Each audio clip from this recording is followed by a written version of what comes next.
Así llegaron al mundo. Niñas que cargaban apellidos capaces de helar la sangre, hijas de hombres que tejieron el horror, que rubricaron sentencias de muerte al calor del desayuno y regresaban de campos de exterminio para arrullar a sus pequeños antes de dormir. Ellas son las hijas olvidadas de oficiales de las SS, la prueba viviente de que la sombra del mal se extiende mucho más allá de la tumba. ¿Qué ocurrió con estas mujeres una vez que las armas callaron? La historia, a menudo, guarda silencio sobre su destino. ¿Cómo se reconcilia el amor filial más puro con la insoportable verdad de que el progenitor fue un arquitecto del genocidio? ¿Es posible forjar una vida cuando tu nombre es sinónimo de barbarie? Y, quizá lo más inquietante, ¿qué secretos custodiaron estas hijas, incluso tras décadas, para salvaguardar la memoria de los padres que adoraron en su inocencia? Las respuestas a estas preguntas revelan un tormento psicológico que pocos podrían concebir. Una existencia entera navegando las aguas turbulentas de la identidad, la culpa y la vergüenza heredada. Esta es la crónica de las mujeres que, sin buscarlo, se convirtieron en custodias de los más oscuros arcanos de la historia, y las decisiones desgarradoras que tomaron: desenmascarar o proteger a los monstruos que las criaron. En 1946, en un aula bávara, una niña de 7 años llamada Gudrun Himmler se sentaba, perpleja por los cuchicheos que la envolvían al entrar. Su padre, le habían dicho, era un verdadero héroe, un hombre íntegro al servicio de Alemania. Lo que aún no sabía era que Heinrich Himmler, el mismo hombre que la arropaba por las noches y la llamaba mi princesita, había sido el cerebro detrás del Holocausto. Él había urdido la maquinaria de exterminio que cegó la vida de 6 millones de seres humanos de ascendencia judía. Cuando la verdad salió a la luz como un torrente implacable, Gudrun se vio ante una encrucijada que marcaría el rumbo de su vida entera: aceptar el juicio del mundo sobre los crímenes de su padre o aferrarse a la imagen del hombre cariñoso que recordaba. Su elección fue la lealtad inquebrantable. Durante los siguientes 70 años, hasta su fallecimiento en 2018, Gudrun Himmler se erigió en una de las figuras más polémicas de la Alemania de posguerra. Una mujer que jamás renegó de su padre, que dedicó sus esfuerzos a limpiar la reputación de los oficiales de las SS y que, hasta el día de su muerte, sostuvo que Heinrich Himmler había sido injustamente incomprendido. Aunque su caso es singularmente dramático, dista mucho de ser el único. A lo largo y ancho de Alemania y Austria, las hijas de altos dignatarios nazis crecieron entre las ruinas del Reich, llevando apellidos que las perseguirían como fantasmas. No eran personajes abstractos de libros de historia, eran niñas de carne y hueso, algunas apenas lo suficientemente mayores para guardar un tenue recuerdo de sus padres, otras ya inmersas en la fantasía de la gloria nazi antes de que la realidad se desmoronara a su alrededor. La carga psicológica de ser descendiente de la maldad engendra un tipo de trauma que los investigadores apenas empiezan a desentrañar. Estas mujeres habitaron la dolorosa intersección del afecto personal y el horror histórico, un lugar donde la cadencia cotidiana de la niñez chocaba brutalmente con el conocimiento de crímenes inenarrables. La forma en que transitaron este terreno imposible nos revela verdades profundas sobre la identidad, la memoria y el peso de la culpa que se hereda. Si alguna vez se han cuestionado cómo las réplicas de la historia resuenan a través de las generaciones, están a punto de adentrarse en una dimensión de la Segunda Guerra Mundial cuya discusión sigue siendo profundamente incómoda. Les invitamos a explorar los costes humanos ocultos del capítulo más oscuro de la humanidad, porque estas narraciones nos obligan a confrontar dilemas que preferiríamos eludir. Podrían apoyar este viaje de descubrimiento haciendo clic en el botón Super Gracias, una pequeña contribución que nos ayuda a seguir trayendo estas historias vitales. La mayoría de estas mujeres disfrutaron de una infancia temprana marcada por el privilegio y la opulencia. Residían en mansiones arrebatadas a familias judías, asistían a colegios de élite y vestían con ropas confeccionadas con materiales saqueados por toda la Europa ocupada.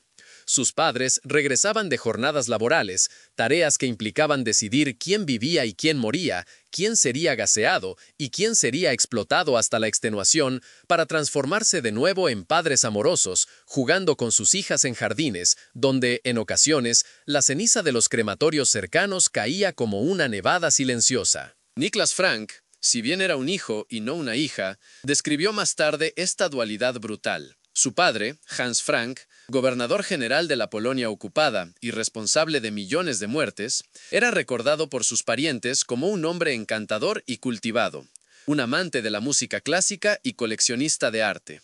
Por supuesto, el arte había sido robado, y la música sonaba mientras trenes repletos de personas llegaban a los campos de exterminio bajo su jurisdicción. Para las hijas, esta disonancia cognitiva solía ser aún más hiriente. En la cultura patriarcal nazi, a las niñas se les inculcaba que los padres representaban la autoridad suprema y la sabiduría inquebrantable. Cuestionar a un padre era tanto como cuestionar el orden natural del universo. Cuando el régimen se derrumbó y estos padres fueron desenmascarados como criminales de guerra, las hijas se enfrentaron a una ruptura psicológica insondable. Eda Göring, hija de Hermann Göring, el sucesor designado de Hitler y uno de los hombres más poderosos de la Alemania nazi, contaba 12 años cuando su padre fue condenado en Nuremberg.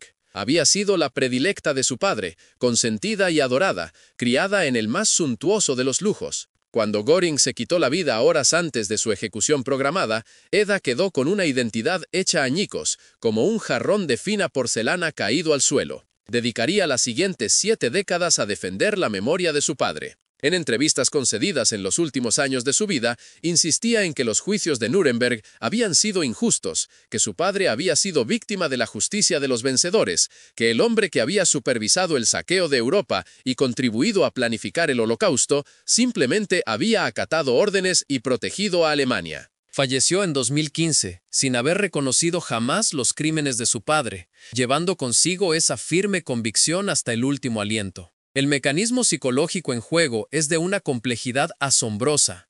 Investigadores que estudian a los hijos de perpetradores han acuñado el término duelo imposible para describir la incapacidad de llorar adecuadamente a alguien cuya vida estuvo definida por el acto de causar la muerte de otros. Estas mujeres no podían simplemente lamentar la pérdida de sus padres. Cada recuerdo de afecto, cada gesto de cariño quedaba contaminado por el conocimiento de la atrocidad. Cada fotografía de su infancia contenía la sombra de las víctimas que sus padres habían asesinado, como un velo oscuro sobre el pasado. Algunas hijas reaccionaron con una lealtad férrea, como Gudrun Himmler y Eda Göring, construyendo narrativas alternativas donde sus padres eran héroes incomprendidos o chivos expiatorios de la propaganda. Esta defensa psicológica, basada en la negación y la reinterpretación, les permitió mantener intactos sus recuerdos de la infancia, preservar la ficción de que los padres amorosos que recordaban eran la verdad y que el registro histórico era una vil mentira. Era como levantar un castillo de naipes ante un huracán de evidencia. Pero otras eligieron un sendero radicalmente distinto, un camino que las llevaría a enfrentar la tempestad de frente. Bettina Göring, sobrina y no hija directa, pero criada bajo el ominoso manto del apellido Göring, optó por la esterilización para asegurar que la línea familiar se extinguiera con su generación. No podía concebir la idea de transmitir genes conectados a semejante horror. Su decisión encapsula una forma extrema de culpa heredada, la creencia de que el mal podría residir en la sangre, que la única respuesta moral era evitar que futuras generaciones cargaran con el fardo que ella había soportado toda su vida, un peso insoportable como una losa sobre el alma. Mónica Hertwig, hija de Amon Goeth, el sádico comandante del campo de concentración de Plaszow, inmortalizado en La lista de Schindler como el hombre que disparaba a los prisioneros desde su balcón por puro placer, vivió la mayor parte de su existencia sin conocer la verdadera identidad de su padre. Cuando la verdad se reveló a sus 30 y tantos años, la epifanía pulverizó su sentido del yo. ¿Cómo podía ser ella la hija de un hombre capaz de asesinar a niños por diversión, como si de un cruel pasatiempo se tratara? Hertwig hizo algo verdaderamente extraordinario, algo que pocos se atreverían. Buscó a Helen Jonas Rosenzweig, una sobreviviente del Holocausto que había sido esclava de su padre y a quien él había brutalizado rutinariamente. El encuentro entre la hija del perpetrador y la víctima fue capturado para un documental. Hertwig lloró, pidió perdón, intentó abarcar cómo el monstruo del registro histórico podía ser la fuente genética de su propia existencia, en un intento desesperado por unir los pedazos de un rompecabezas moral imposible. Jonas Rosenzweig, con una sabiduría que emanaba de su propia tragedia, mostró compasión, pero también una claridad meridiana. Tú no eres responsable de lo que hizo tu padre, pero sí eres responsable de lo que haces con ese conocimiento. ¿Tendrían ustedes la fortaleza para dar la cara a las víctimas de su padre? ¿Para sentarse frente a alguien a quien su progenitor torturó y reconocer la verdad sin paliativos? La mayoría de estas mujeres jamás lo hicieron. La mayoría eligió en cambio los muros protectores de la negación o el silencio, como quien se esconde bajo una manta para ahuyentar las pesadillas. La cuestión de la responsabilidad percibió a estas hijas a lo largo de sus vidas. ¿Eran culpables por asociación, por la sangre que corría por sus venas? La sociedad alemana de la posguerra se debatió con este dilema. Algunos alemanes anhelaban olvidar por completo, avanzar sin confrontar el pasado. Otros exigían rendición de cuentas no solo a los perpetradores, sino a cualquiera conectado con ellos, en una ola de justicia que buscaba sanar heridas profundas. Para las hijas de los oficiales de las SS, esto creó una posición social insostenible. Eran, al mismo tiempo, víctimas, niñas sin voz ni voto en las acciones de sus padres y símbolos encarnados del mal,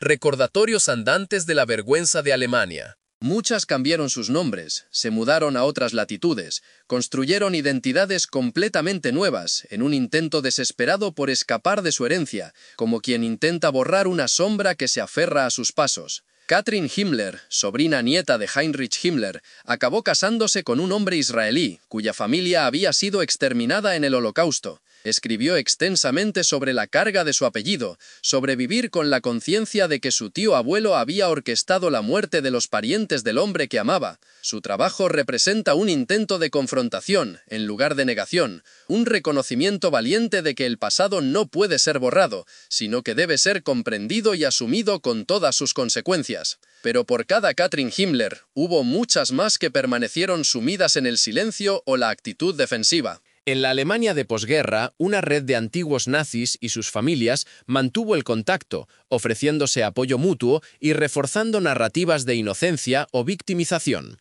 Algunas hijas encontraron refugio en estas comunidades, lugares donde sus padres seguían siendo héroes, donde el Holocausto era minimizado o negado, donde no tenían que enfrentarse a verdades incómodas. Era como vivir en una burbuja de autoengaño.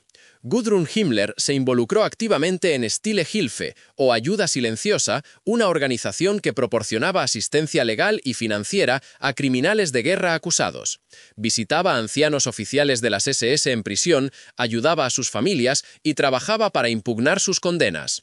En su cosmovisión, estos hombres eran víctimas de la propaganda aliada, patriotas que habían servido a su país y que estaban siendo perseguidos injustamente décadas después. Este trabajo le dio un propósito a su vida y le permitió mantener la ficción de que su padre había sido un hombre honorable. Pero también significó ir activamente en contra de la verdad histórica, defendiendo a hombres cuya culpabilidad estaba documentada hasta la saciedad. Se convirtió, en efecto, en una guardiana de la negación, alguien que usó toda su vida para construir muros infranqueables contra la realidad, una fortaleza de quimeras.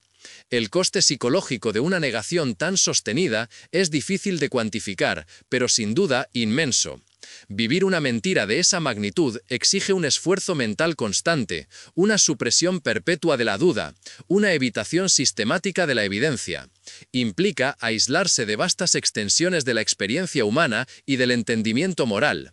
Significa hacer de la propia identidad un sinónimo de una falsedad histórica, como si se viviera en un espejo distorsionado. Otras hijas eligieron un camino diferente, pero pagaron precios distintos. Aquellas que reconocieron los crímenes de sus padres a menudo experimentaron profundas crisis de identidad, como si el suelo se abriera bajo sus pies. Si tu padre era un monstruo, ¿qué te hacía eso a ti? Si la mitad de tu material genético provenía de alguien capaz de tal maldad, ¿estabas fundamentalmente manchada? ¿Podrías alguna vez confiar en tu propio juicio moral, como quien duda de su propia sombra? Algunas hijas pasaron décadas en terapia, intentando separar sus propias identidades de los legados de sus padres. Lucharon contra la depresión, la culpa y una sensación de injusticia cósmica. ¿Por qué debían sufrir por crímenes que no cometieron? ¿Por qué sus vidas enteras debían ser definidas por acciones tomadas antes de que nacieran o cuando eran demasiado jóvenes para comprender su magnitud, como un destino sellado antes de tiempo? Una hija de un oficial de las SS, que habló de forma anónima con investigadores, describió sentirse como si llevara una contaminación invisible. La sensación de que otras personas podían de algún modo detectar su herencia, de que estaba marcada por los pecados de su padre de maneras que no podía controlar ni borrar. Se cambió el nombre 3 veces, se mudó a 4 países diferentes, y aún así se sentía perseguida por un pasado en cuya creación no había tenido parte alguna, como una maldición ancestral. El silencio que mantuvieron estas hijas, ya fuera por negación o por vergüenza, creó profundas lagunas en la comprensión histórica. A diferencia de los propios perpetradores, que enfrentaron juicios y documentación exhaustiva, los hijos a menudo desaparecieron del registro histórico. Se convirtieron en fantasmas, portadores de un conocimiento y unas memorias que podrían haber enriquecido nuestro entendimiento de cómo opera el mal, cómo personas ordinarias se transforman en asesinos en masa, cómo el genocidio se planifica incluso durante las cenas familiares. Algunas hijas poseían información única, habían visto documentos, escuchado conversaciones, observado comportamientos que los historiadores encontrarían invaluables. Pero la vergüenza o la lealtad mantuvo a la mayoría en silencio. El registro histórico es más pobre debido a su mutismo, carente de los detalles íntimos que podrían haber iluminado cómo funcionaba el liderazgo nazi en la intersección de la vida personal y profesional. En 1987, un cineasta documental logró entrevistar a varias hijas de líderes nazis. Lo que emergió fue un retrato de mujeres aún congeladas en el tiempo,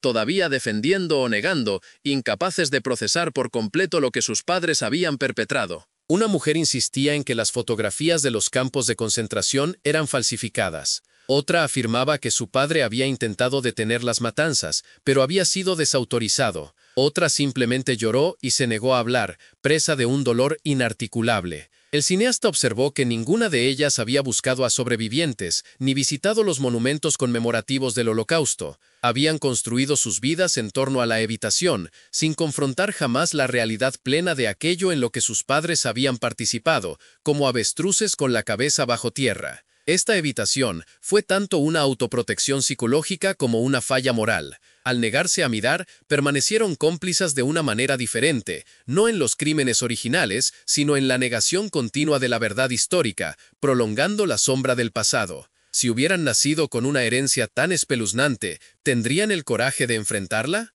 ¿Podrían visitar los campos que su padre ayudó a construir? ¿Conocer a los sobrevivientes que su padre intentó aniquilar? ¿Admitir que el hombre que les leía cuentos antes de dormir también firmó sentencias de muerte? Estas preguntas no son teóricas para estas mujeres. Definieron vidas enteras, como un nudo en el corazón que jamás se desatará. La revelación, el instante en que la inocencia infantil se hizo añicos contra la cruda realidad adulta, fue quizás el aspecto más desgarrador de sus historias. Para algunas ocurrió de repente, un artículo de periódico, un comentario cruel de un compañero de clase, una lección de historia que conectó puntos terribles. Para otras fue un proceso gradual, una lenta acumulación de pruebas de que el padre amado era también un asesino, un goteo constante de dolor. Rainer Höss, nieto y no hija de Rudolf Höss, el comandante de Auschwitz, describió el momento de conocer la historia de su familia como si la tierra se abriera bajo mis pies. Había idealizado a su abuelo basándose en relatos familiares. La verdad no solo destruyó la imagen de su abuelo, sino también su comprensión de sí mismo y de su estirpe. Para las hijas, esta revelación a menudo se complicó por las dinámicas de género. Muchas habían sido criadas en hogares tradicionales, donde los roles de las mujeres estaban circunscritos, donde la obediencia a la autoridad masculina era primordial. Cuestionar a sus padres significaba cuestionar todo lo que les habían enseñado sobre el comportamiento femenino adecuado. Fue simultáneamente una rebelión política, histórica, moral y personal, un acto de insurrección contra su propio universo. Algunas de estas mujeres jamás se recuperaron de esta fractura. Pasaron el resto de sus vidas en una especie de limbo psicológico, incapaces de aceptar plenamente la verdad, pero también incapaces de negarla por completo, atrapadas en un purgatorio de la mente. Imaginen un legado que se ciñe al alma como una sombra ineludible, una herencia forjada no en riquezas, sino en la más profunda infamia. ¿Qué se hace cuando el nombre que uno lleva, el abrazo paterno que se recuerda con cariño, está inextricablemente ligado a la barbarie, a la maquinaria de una aniquilación sin precedentes? Esta es la encrucijada existencial que marcó la vida de las hijas de los oficiales de las SS, atrapadas en una ambivalencia perpetua. Aunque en términos abstractos pudieran reconocer los horrores cometidos, a menudo sostenían que sus padres eran, de alguna manera, excepciones o menos culpables que otros. Esta compartimentación mental, el acto de albergar creencias contradictorias de forma simultánea, emerge como una respuesta común ante verdades insoportables. La mente humana se escuda con la negación, la racionalización o la minimización. Para estas mujeres, estos mecanismos de defensa resultaron quizá vitales para su propia supervivencia. La alternativa, aceptar plenamente que su padre amado fue un participante voluntario en un genocidio, habría sido una carga excesiva para cualquier psique. Sin embargo, existieron excepciones notables. Un puñado de estas hijas eligió la confrontación sobre la comodidad. Decidieron buscar a historiadores, entregar documentos y testimonios cruciales, visitar campos de concentración y reunirse con sobrevivientes. Estas valientes mujeres determinaron que la verdad histórica era más importante que su bienestar personal, que las víctimas de sus padres merecían reconocimiento, incluso si eso implicaba destruir recuerdos entrañables. Una de estas hijas, cuyo nombre se modificó para proteger su privacidad, donó los papeles personales de su progenitor a un instituto de investigación sobre el Holocausto. Entre ellos se encontraron cartas donde él discutía con frialdad la logística del asesinato masivo, fotografías suyas en lugares de ejecución y documentos que confirmaban su participación directa en atrocidades. En una nota adjunta, ella escribió: «Esto perteneció a mi padre. Lo amé. También fue un asesino. Ambas cosas son ciertas. La historia merece la verdad completa». Este gesto de documentación representa una forma de coraje moral que a menudo se subestima. Recibió amenazas de muerte de neonazis que la consideraban una traidora. Fue marginada por otras familias de exoficiales de las SS que preferían el silencio o la negación. Afrontó su propio duelo aplastante al tener que reconocer la verdadera naturaleza de su padre. A pesar de todo, ella optó por la verdad histórica por encima de la lealtad familiar. Quizás el aspecto más cruel de la herencia de estas mujeres fue su permanencia, una carga de la que nunca pudieron escapar. Incluso aquellas que cambiaron de nombre, se mudaron a otros países o construyeron vidas completamente nuevas, siempre llevaron consigo el conocimiento de quiénes eran y de dónde venían. El pasado se convirtió en una sombra ineludible, codificada en su propio ADN, entretejida en sus recuerdos más tempranos. A medida que estas hijas envejecían, muchas se enfrentaron a ajustes de cuentas al final de sus vidas. Algunas mantuvieron su negación hasta la tumba, falleciendo sin reconocer jamás la verdad plena. Otras, en entrevistas finales o memorias, finalmente se atrevieron a confrontar lo que habían evadido durante toda una existencia. El peso de cargar con tales secretos durante 70 u 80 años las dejó exhaustas, quizás aliviadas de poder hablar al fin, o aún desafiantes en su negativa a condenar a sus padres. Gudrun Himmler falleció en el año 2018 a la edad de 88 años, sin haber renegado nunca de su padre. Su obituario desató una controversia internacional. ¿Debía ser recordada como una víctima de su herencia o como alguien que activamente trabajó para rehabilitar a criminales de guerra? La respuesta, por incómoda que sea, podría ser ambas. Fue simultáneamente una hija que amó a su padre y una figura histórica que eligió la negación por encima de la verdad. El legado de estas hijas persiste hasta el día de hoy. Nietos y bisnietos de oficiales de las SS ahora lidian con su propia carga heredada. Para ellos, la distancia es mayor. Nunca conocieron personalmente a los perpetradores. Sin embargo, el apellido familiar todavía tiene peso, aún provoca reacciones, aún los conecta con horrores cometidos décadas antes de su nacimiento. Algunos de estos descendientes más jóvenes se han involucrado activamente en la educación sobre el Holocausto, utilizando sus lazos familiares para enseñar sobre los peligros del fascismo y la banalidad del mal. Hablan en escuelas, escriben memorias, participan en documentales. Su labor representa un intento de redención, no de sus ancestros, quienes están más allá de toda redención, sino del propio legado familiar, transformado de la negación en testimonio. Otros, por el contrario, continúan con patrones de silencio o negación, manteniendo que sus parientes fueron incomprendidos o menos culpables de lo que se ha retratado. Los patrones psicológicos establecidos por la primera generación de hijas persisten, transmitidos a través de narrativas familiares y mecanismos defensivos que se extienden a lo largo de décadas. La pregunta que persigue a todas estas historias es si la culpa heredada es real o justa. ¿Deben los hijos asumir la responsabilidad por los crímenes de sus padres? Legalmente, la respuesta es clara, un rotundo no. Pero moral, psicológica e históricamente, la respuesta es mucho más compleja. Estas hijas no eligieron a sus padres, no cometieron crímenes ellas mismas, pero cargaron con sus consecuencias a lo largo de toda su vida. Sus relatos nos recuerdan que el daño del mal se extiende mucho más allá de sus víctimas directas. Irradia hacia afuera en círculos concéntricos, afectando a las familias de los perpetradores, distorsionando sus vidas y forzando elecciones imposibles entre el amor y la verdad. Las hijas de los oficiales de las SS se convirtieron en daño colateral de una guerra que no iniciaron, víctimas de un legado que heredaron pero no crearon. No obstante, dentro de sus narraciones también residen elecciones, momentos donde la agencia individual importó, donde pudieron decidir si enfrentar la verdad o abrazar la negación, si honrar a sus padres o a las víctimas de sus padres. Estos momentos revelan que incluso la vergüenza heredada ofrece oportunidades para la acción moral.